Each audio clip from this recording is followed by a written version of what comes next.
Vande Mataram friends, मैं नीलेश माली sir आप सभी का मेरे इस चैनल्स में और मेरे यूट्यूब वीडियो में सभी का स्वागत करता हूँ। सो फ्रेंड्स, हम लोगों ने लास्ट लेक्चर जो हमारा हुआ था उस लास्ट लेक्चर में हमने देखा था accounts of balance of payments. So जो बैलेंस ऑफ पेमेंट है उस बैलेंस ऑफ पेमेंट जो है उस बैलेंस ऑफ पेमेंट को हमने देखा था जिसमें करंट अकाउंट था, कैपिटल अकाउंट था। फिर करंट अकाउंट में दो अकाउंट थे, ट्रेड इन मर्चेंडाइज गुड्स और ट्रेड इन इनविजिबल्स और सर्विस। और सेकंड टॉपिक भी देख लिया था हमने, कैपिटल अकाउंट जो है वो कैपिटल अकाउंट में shares, bonds, golds, capital loans ये सब जो है वहाँ पर इंक्लूड किए जाते हैं। नाउ स्टार्ट, आज हम देखेंगे कि लेन देन की जो तुला है मतलब बैलेंस ऑफ पेमेंट जो है उसे इफेक्ट करने वाले जो परिबल है, उसे असर करने वाले जो परिबल है वो कौन कौन से। सो factors influencing balance of payment means those factor which affect the imports, exports, movement of capitals, movement of factors of production, investments, lending, etc. in a nations. So friends, factors influencing balance of payment जो है वो factor influencing balance of payment means those factor which affect the imports.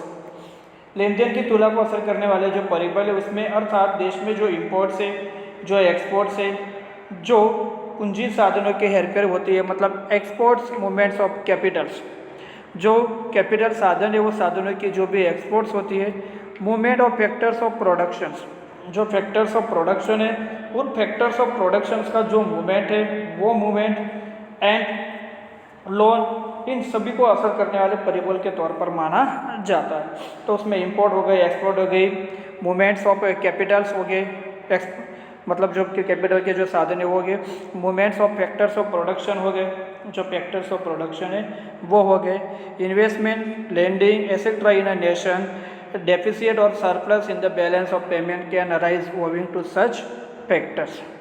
तो इस तरह से अगर देखोगे तो ये सभी साधन जो है वो साधन यहाँ पर बैलेंस ऑफ पेमेंट जो है उसे इफेक्ट करते हैं। So the impact of such factors usually The impact of such factor usually depends upon the level of economic development of a country. So दोस्तों ये जो भी परिबल या सभी परिबल ये जो भी यहाँ पर फैक्टर्स है ये देश के आर्थिक विकास के स्तर पर आधारित होते हैं। So the impact of such factor usually depends upon the level of economic development of a country. देश के जो भी आर्थिक विकास है वो आर्थिक विकास का जो स्तर होता है उस स्तर पर ये आधारित होते हैं। ऐसे कई फैक्टर्स है। Some of this factor can be stated as under, some of this factors can be stated as under. तो ऐसे जो कुछ फैक्टर्स है वो फैक्टर्स है यहाँ पर कि जो दिखाए गए हैं, जिसमें है पहला एक्सचेंज रेट। पहला कौन सा है? Exchange rate.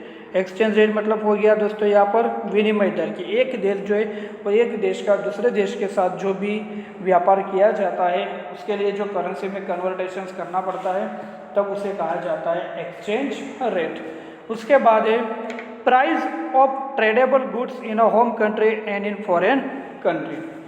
So prices of a tradable goods in a home country and foreign country, तो विनिमय होने वाली जो भी वस्तुएं और जो सेवाएं हैं उनकी देश तथा विदेश में कीमत। So prices of tradable goods in a home country and foreign country, तो जो फॉरेन कंट्री है वो फॉरेन कंट्री और जो होम कंट्री है वो होम कंट्री के लिए जो भी ट्रेडेबल गुड्स है, जो भी विनिमय होने वाली वस्तु है जिनसे व्यापार हो सकता है वो वस्तु।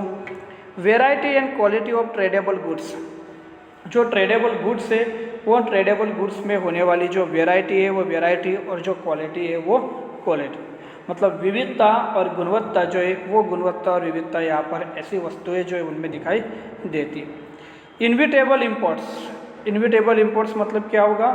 अनिवार्य आयात, कि ऐसे आयात जो है हमें करनी ही पड़ेगी जिसमें कोई डाउट नहीं है।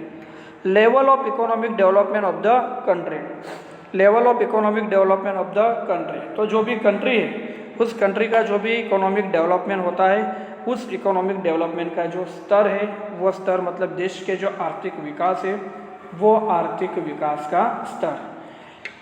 लीगल रिस्ट्रिक्शन ऑन ट्रेड, जो भी ट्रेड है उस ट्रेड के ऊपर जो लीगल रिस्ट्रिक्शन है मतलब व्यापार एवं राजकीय जो भी कानूनी अंकुश है वो। Trade supporting facilities and infrastructure like transport, communication etcetera, so व्यापार को आधार प्रदान करने वाली कुछ सुविधा जैसे कि ट्रांसपोर्टेशंस, कम्युनिकेशंस और बहुत सारा structure. So trade supporting facilities and infrastructure like transport, communication etcetera. तो जो भी व्यापार जो है उस व्यापार को बढ़ावा देने वाली जो वस्तु है वो वस्तु के साथ साथ इन्हें कम्युनिकेशंस हो गए, ट्रांसपोर्ट हो गए, ये सभी जो है इन सभी के साथ भी ये फैक्टर्स होने वाले कुछ एलिमेंट्स है। तो factor influencing balance of payment में हमने देख लिया कि ऐसे फैक्टर्स जो फैक्टर्स यहाँ पर इंपोर्ट और एक्सपोर्ट जो है वो इंपोर्ट और एक्सपोर्ट को क्या करते हो, इफेक्ट करते हो, चाहे वो मूवमेंट ऑफ कैपिटल हो, movement of factors of production हो, इन्वेस्टमेंट हो, लैंडिंग हो, मतलब जो लोन देना है वो है, इन नेशन डेफिसिट और सरप्लस बैलेंस।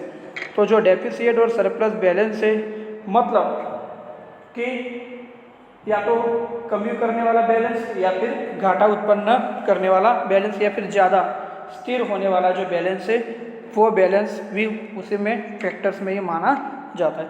क्योंकि लेन देन की तुलना हमने देखा बैलेंस ऑफ पेमेंट मोस्टली जो है यहाँ पर स्टेबल दिखाया गया है, फिक्स दिखाया गया है, बट एक्चुअली अगर देखा जाए तो बैलेंस ऑफ पेमेंट कभी भी फिक्स होता नहीं, या तो वो डेफिशिएट हो सकता है या फिर सरप्लस। उसके बाद जो भी फैक्टर्स है वो भी देख लिए, एक्सचेंज रेट देखा, ट्रेडेबल गुड्स जो है उसकी प्राइस देखी, variety and quality of tradable goods देखी, inevitable imports, economic development, legislation restrictions on trade, trade supporting facility and infrastructure facilities.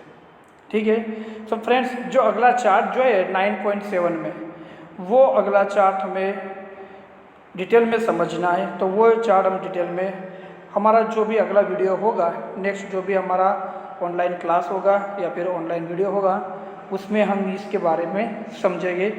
Hypothetical example of balance of payment जो है वो balance of payment को हम लोग अच्छी तरह से उसमें समझेंगे हाइपोथेटिकल एग्जांपल के द्वारा। तब तक के लिए गुड बाय।